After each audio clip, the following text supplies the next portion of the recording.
Hey yeah.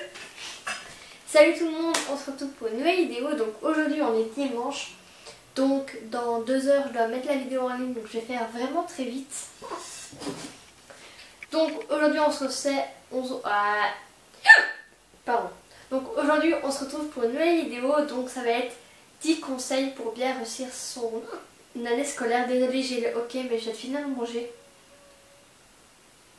Donc ils sont tous écrits sur mon téléphone, donc voilà.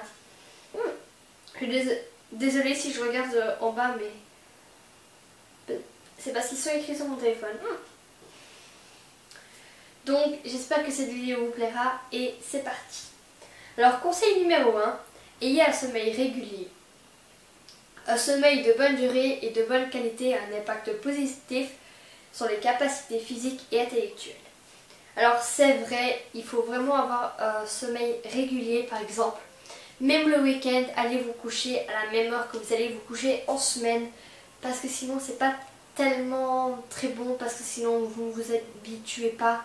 Même si c'est que pour 2 nuits, allez vous coucher à la même heure qu'en semaine pour quand vous allez en cours. Moi, depuis le premier jour du mois d'août, je fais ça pour me réhabituer un petit peu.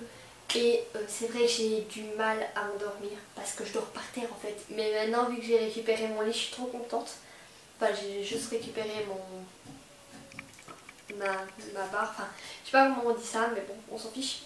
Donc voilà, c'est vrai qu'il faut avoir un sommeil régulier, comme ça votre capacité physique est beaucoup mieux. Et voilà. Enfin, bref. Passons au numéro 2. Conseil numéro 2. Adopter une bonne hygiène alimentaire et une alimentation saine et équilibrée a un effet positif sur la santé, tout en vous permettant d'utiliser un maximum toutes vos capacités. Pardon. J'ai bloqué. Donc c'est vrai qu'il faut vraiment adopter une bonne hygiène alimentaire, donc manger sainement. Par exemple, je sais pas, un bon petit déjeuner au matin, donc qui vous tiendra jusqu'à 10 heures à peu près. Donc je sais pas moi, des céréales, un thé, un fruit et un produit laitier. Enfin un thé, un café ou un cacao chaud. À midi, vous mangez un sandwich en général. Ou si vous mangez à la cantine, vous mangez à la cantine, mais en général à la cantine, c'est pas tellement très bon. Moi j'ai eu des problèmes à la cantine, enfin j'y allais quand même parce que j'avais pas le choix, j'étais obligée. Donc quand je dis que j'avais pas le choix, j'étais obligée, c'est parce que mon père en fait faisait le soir, donc du coup on devait manger chaud à midi, comme ça on mange des tartines au soir. Mais sinon quand mon père fait le matin, je mange chaud au soir et je mange froid à midi, donc je mange des tartines. Mais on s'en fiche. Et au soir, manger léger, donc une omelette, je sais pas moi, une omelette, des légumes.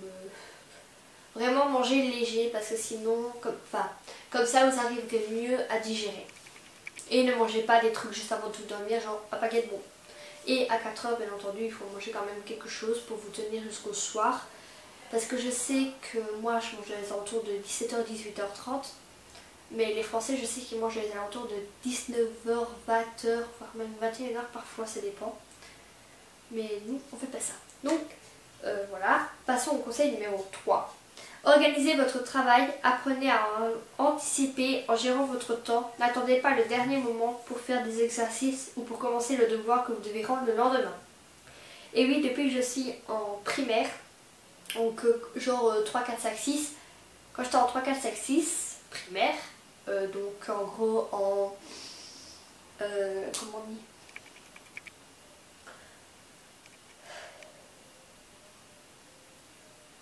CE2, CM1, CM2, je faisais en fait mes devoirs, et en 6ème, je faisais mes devoirs la veille pour les rendre le lendemain. Et ça c'est pas bon du tout parce que voilà. Et même l'année dernière j'ai fait ça donc en 5ème. Donc c'est vraiment pas bon. Pour les Français en première, pour les Belges en première secondaire. Donc j'ai fait ça toute l'année scolaire et maintenant je regrette. parce que comment dire, désolée mais je suis fatiguée, j'ai très mal dormi, je me suis endormie à 3h du matin. Tout ça parce que je dors par terre, juste parce que j'ai dû donner mon lit à mon demi-frère. Et ça m'énerve, mais bon, c'est comme ça, c'est ma vie. Donc voilà. Donc c'est vrai qu'il faut, en fait, par exemple, quand vous avez une heure de pause au collège ou au lycée, donc à l'école, en fait ce que vous faites c'est que vous savez, il faut vraiment que vous preniez un agenda ou un bloc-notes, quelque chose pour écrire et en fait vous organisez. Par exemple, vous rentrez chez vous, moi en général quand je rentre chez moi il est 16h15 parce que je finis à 16h, 16h ou 15h10 ça dépend. Et ben je sais ce que je dois faire, c'est par exemple quand j'ai une heure de pause, et ben je sais pas, j'écris donc de 16h15 à 16h30 par exemple je vais prendre mon goûter et de 16h30 à 17h30 et ben je travaille mes devoirs et tout. Et en général, je sais que nous, la prof de maths, on avait le devoir par exemple pour le jeudi septembre, hein, j'invente parce qu'on n'a pas à devoir le premier jour. Ben, il fallait le rôle le jeudi 8. Donc voilà, c'était quand même ouf. On avait 8 jours pour le faire. Il faut pas abuser non plus. Hein. Quand t'as 8 jours, t'as 8 jours quoi, t'as 8 jours pour faire un devoir. C'est pas non plus la fin du monde, hein, mais bon voilà. Enfin bref. Donc il faut vraiment que vous comment dire, que vous programmez les limites de votre après-midi ou votre fin de journée pour vos devoirs. Et par exemple quand vous avez fini de manger, ben, vous retravaillez 1 heure, vous réétudiez, enfin bref, vous verrez ça les autres conseils qui vont arriver. Donc voilà, et en général moi je vais me coucher vers 22h, 22h30, donc à 21h, 21h30, j'arrête tout ce qui est téléphone, tablette, ordi, TV, enfin bref tout ça. Et en fait ce que je fais, ben, c'est pendant 1 heure je lis un livre. Donc voilà. Alors on va passer au conseil numéro 4. Fixez-vous des objectifs. Exemple, consacrez 1 à 2 heures par jour à votre travail de classe. Donc c'est exactement ce que je viens de dire. Ça se répète donc je ne vais pas le répéter. Donc on va passer maintenant au conseil numéro 5. Adoptez une méthode de travail efficace. Relisez systématiquement vos cours. Refaites les exercices donnés en classe. Révisez vos leçons régulièrement, cela vous permettra de stimuler votre mémoire. Oui, par exemple, vous savez que, je ne sais pas, on est lundi, et la semaine prochaine, vous savez que vous avez un contrôle. Et parce que vous faites, en fait, c'est que vous étudiez un petit peu chaque jour. Et en fait, ce que vous faites, par exemple, donc on est lundi, demain, on a sciences, et ben, enfin, on a, par exemple, je vais dire sciences. Et en fait, ce qu'on fait, c'est que ce qu'il a dit la dernière fois, et ben, vous le réétudiez, enfin, vous le relisez un petit peu comme ça. Pour votre cours de sciences du lendemain, bah, vous saurez à peu près ce qu'il a dit, comme ça, voilà. Je sais pas si vous comprenez, je suis vraiment désolée, mais c'est quand même très important de savoir, en fait, de savoir qu'il faut réviser un petit peu tous les jours, parce que sinon c'est pas tellement bon, enfin on oublie beaucoup, et c'est pas bon du tout. On va passer au conseil numéro 6. Oups, merde, pardon. Conseil numéro 6. Apprenez à prendre des notes. Oui, par exemple, la prof dit, je ne sais pas, dit quelque chose et que ce n'est pas dans vos feuilles de théorie. Et bien directement qu'elle le dit, vous l'écrivez sur votre main, sur votre agenda, sur votre, je ne sais pas, sur une feuille au crayon ou au bic sur votre main, au crayon sur une feuille et en fait, vous le... Comment dire, je sais pas très bien si vous me comprenez parce que je fais quand même cette vidéo en 4e vitesse pour pouvoir vous la poster. Je sais vraiment pas si vous me comprenez.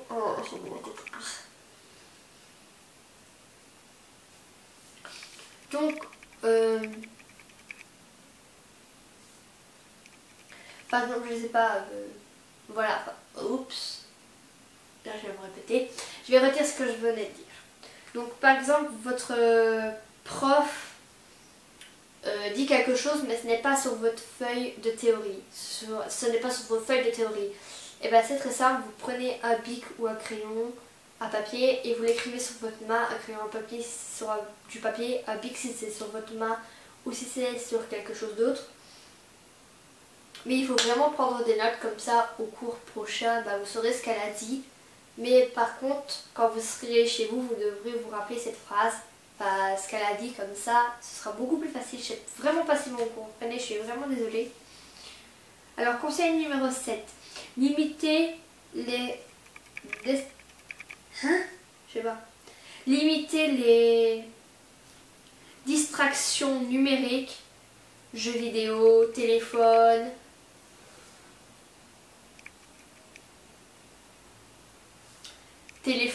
ordinateur, musique. C'est vraiment important. Par exemple, quand vous rentrez chez vous, il faut vraiment que vous évitez, pendant que vous faites vos devoirs, d'aller sur Instagram, Snapchat, Facebook, de répondre à des messages. Sauf par contre si c'est très important, par exemple que c'est votre père. Moi je sais ce que je fais, je sais que ma mère me demandait quand j'avais chaque fois fini l'école de lui téléphoner ou en tout cas lui envoyer un message. Parce que sinon elle savait pas si j'avais fini, elle savait pas si... voilà, elle se tracassait, pourtant elle savait très bien que je finissais à 16h ou à 15h10, ça dépendait. Ça m'énervait, mais bon, il fallait quand même bien que je le fasse. Donc maintenant on va passer au conseil numéro 8, donc on était au conseil numéro 7. Donc on va passer au conseil numéro 8. Préparez votre matériel ainsi que vos vêtements la veille au soir. Donc par exemple, je ne sais pas, vous venez de finir votre douche, vous lavez de prendre votre douche, et bien ce que vous faites c'est que vous préparez votre sac pour le lendemain. Donc par exemple, si vous avez maths, vous mettez votre livre de maths, si vous avez français, vous mettez votre livre de français. Si vous n'avez pas maths ni français, vous ne les mettez pas, comme ça votre sac est beaucoup moins lourd. Et pareil pour les cours qui sont dans la farte ou dans le trieur, ça dépend. Non, dans le trieur tu peux aller dans le... C'est pas grave. On va passer maintenant au conseil numéro 9.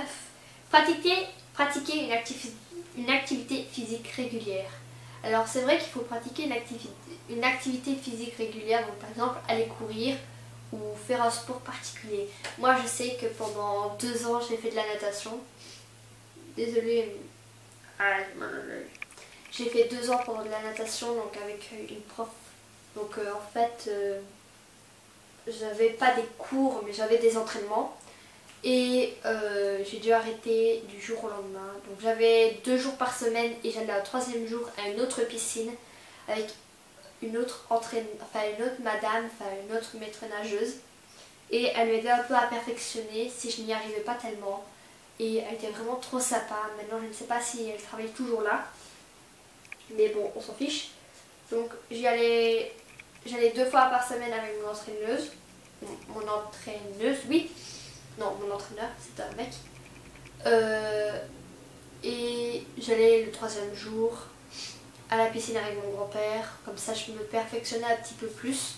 Pour vous dire, j'ai vraiment trop adoré la période où j'y allais 3 fois par semaine. Donc j'allais le mardi, le mardi, le jeudi et le dimanche. Comme ça me complétait un petit peu. Comme ça, surtout le dimanche, je perfectionnais un petit peu plus. Pour le mardi ou le jeudi, je le savais très bien. Et parfois le mercredi, j'allais à la piscine avec mon grand-père aussi, mais c'était très rare parce que je n'avais pas tellement le temps, j'avais encore mes devoirs à faire. Donc j'ai été pendant 2 ans. J'ai adoré. Donc, en fait, si vous voulez savoir l'histoire, depuis que je suis petite, en fait, ma mère m'a raconté une histoire. Donc on était dans la piscine, donc j'habitais dans... Donc c'est dans la maison où j'ai habité pendant 7 ans. Donc où j'ai limite grandi, entre guillemets. Comment dire? Et en fait, on avait fait gonfler la piscine, donc on l'avait remplie d'eau chaude. On l'avait mis un drap dessus, on avait été le lendemain. On avait des mini planches pour qu'on s'assoie un petit peu dessus et ça tenait. Sauf quand mon frère a décidé de plonger et de faire limite une bombe dans l'eau. Le problème c'est que je suis tombée et mon père a limite sauté dans la piscine pour venir me retrouver alors que j'avais même pas peur du tout.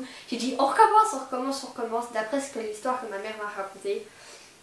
Mais ça a fait polémique dans ma famille, donc du coup... à cause de ça, limite mes grands-parents, je sais plus trop quoi, mais c'est une histoire, ça fait polémique. j'aurais pu me noyer, patati patata, alors que j'ai des cours commençaient. Mais voilà, enfin bref, ça a fait une grosse catastrophe. Et depuis ça, j'avais 3 4 ans, je sais plus quel âge j'avais, mais j'étais vraiment toute bébé. Enfin, j'étais petite quand j'avais 3 ans, je crois. Donc à 3 ans, je plongeais comme ça à la piscine, je pleurais même pas, ni rien. Ma mère n'a pas rigolé. Mon père, oui, et mon demi-frère aussi, puisque, enfin, mon frère à cette époque, mon demi-frère maintenant, puisque je n'étais pas encore au courant.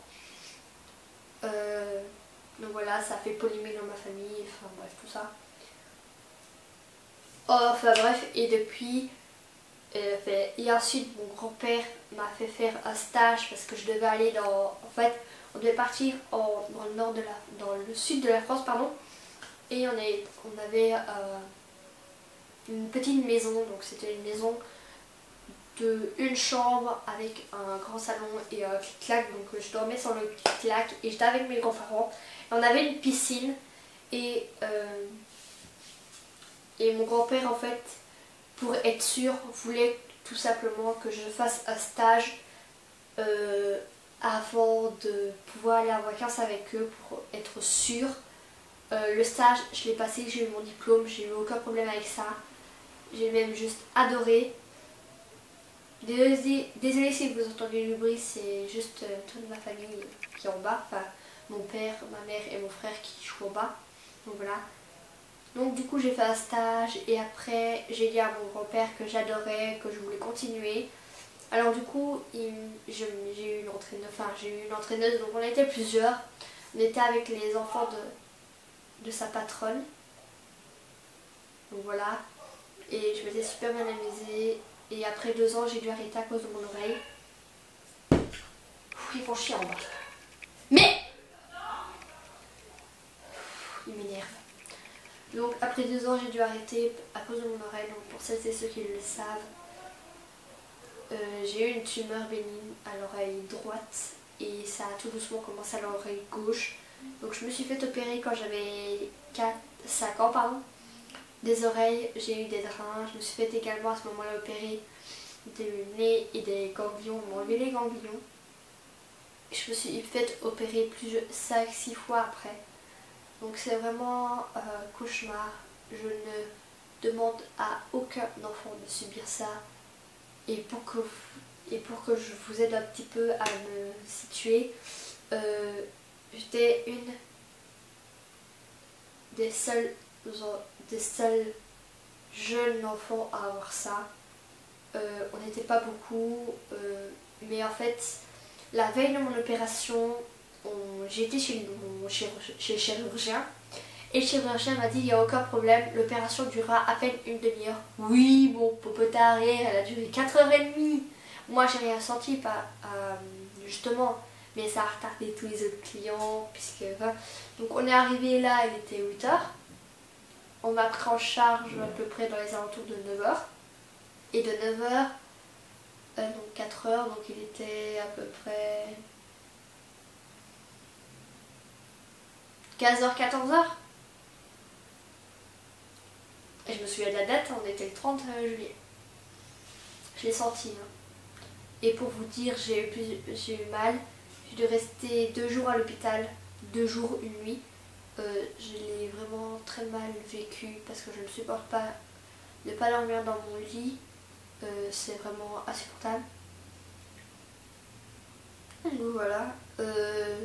Je l'ai très mal vécu. C'est une catastrophe. Je sais pas pourquoi je parle de mes conseils et du coup maintenant on parle de mes opérations. Donc je vous en parle. Si vous voulez que je vous parle de mon histoire dans une prochaine vidéo, n'hésitez pas à me le dire dans les commentaires, je le ferai avec grand plaisir. Parce que c'est quand même une histoire de ouf. Ça n'arrive pas à tous les enfants. Ça peut arriver à une personne sur 10. Non, pas. Une personne sur je ne sais plus combien, mais c'est vraiment très rare. Donc pour celles et ceux qui aimeraient bien savoir, j'ai un cholestéatome aigu, donc c'est un cancer. Maintenant, après plusieurs opérations, il n'est plus là pour le moment. Je dois retourner en janvier 2017 pour voir s'il est là ou pas. mais le problème c'est que les consultations ça coûte quand même 70 €